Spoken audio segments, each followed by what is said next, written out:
Value makes the difference in results. Value makes the difference. You can't get more time, but you can create more value. I used to wonder why two people could work for the same company, one make twice as much money. Now see, that used to puzzle me. And maybe they were the same age, graduated from the same school, live in the same community, work for the same company, with the same products and the same services. They've got the same traffic, the same problems, and one makes $1,000 a month, the other one makes $2,000 a month. Now that was my puzzling question. Why would this long list be the same and the money twice as much? I asked, what's the difference between $1,000 a month and $2,000 a month? And I don't mean $1,000 a month, right? I could figure that out.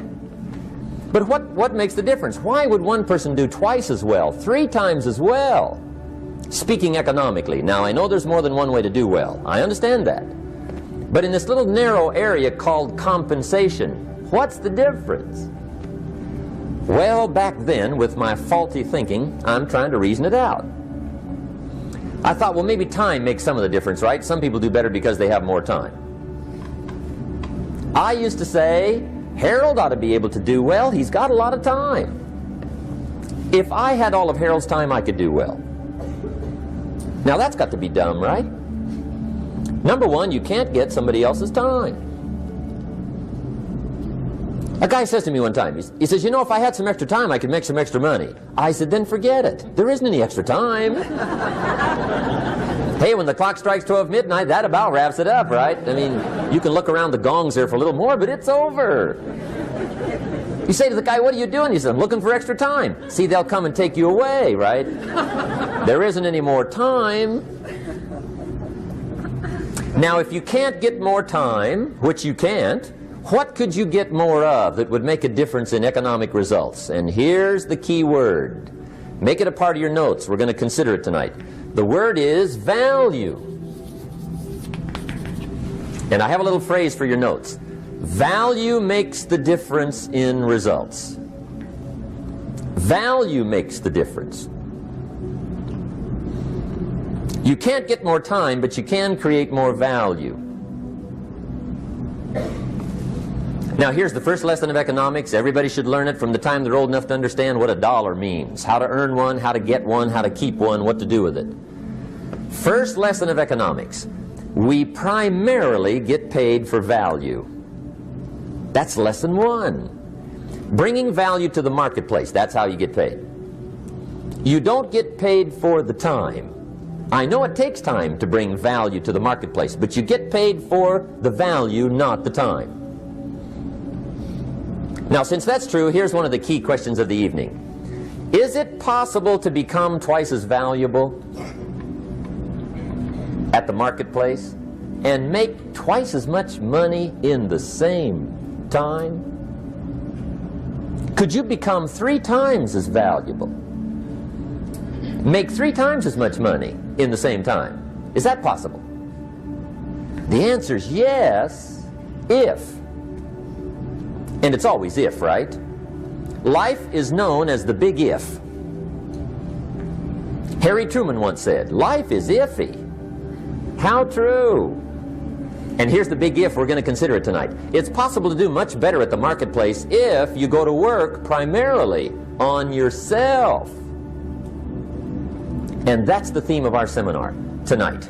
Learning to work primarily on yourself. People have asked me for the last 24 years, how do you develop an above average income? And the answer is, become an above average person. Develop an above average handshake. Some people want to be successful, they don't even work on their handshake. As easy as that would be to start on. They let it slide, they don't understand. Develop an above average smile. Develop an above average excitement. Develop an above average interest in other people. Develop an above average intensity to win. See, that'll change everything. Probably one of the most frustrating experiences in life is looking for an above average job with above average pay without becoming an above average person. It's called frustration.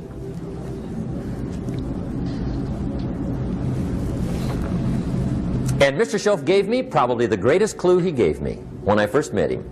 He said, Jim, if you want to be wealthy and happy the rest of your life, just learn this lesson well. He said, learn to work harder on yourself than you do on your job.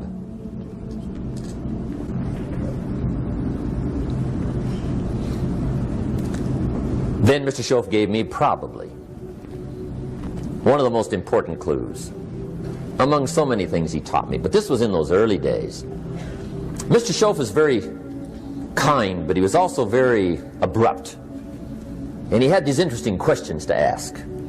I'm giving him a little rundown one day on how things hadn't worked out for me. He said, Mr. Rohn, I've got the answer for you if you will listen carefully.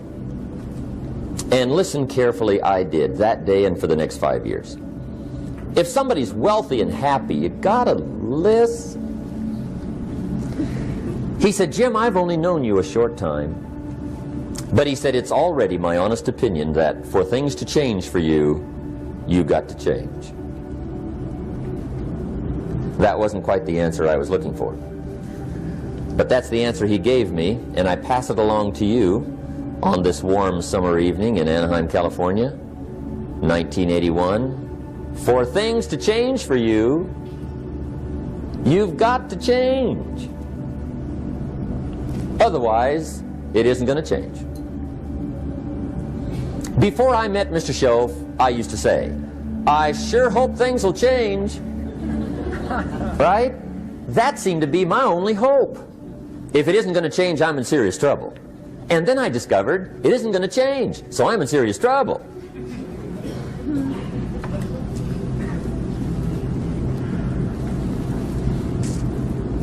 See, I can tell you what the 80s are going to be like. You have dropped into the right place. I did a seminar one time for Standard Oil executives and management in Honolulu. And we're having a conference one day on this big conference table. And one of them said to me, Mr. Rohn, you know some fairly important people halfway around the world. What do you think the 80s are going to be like?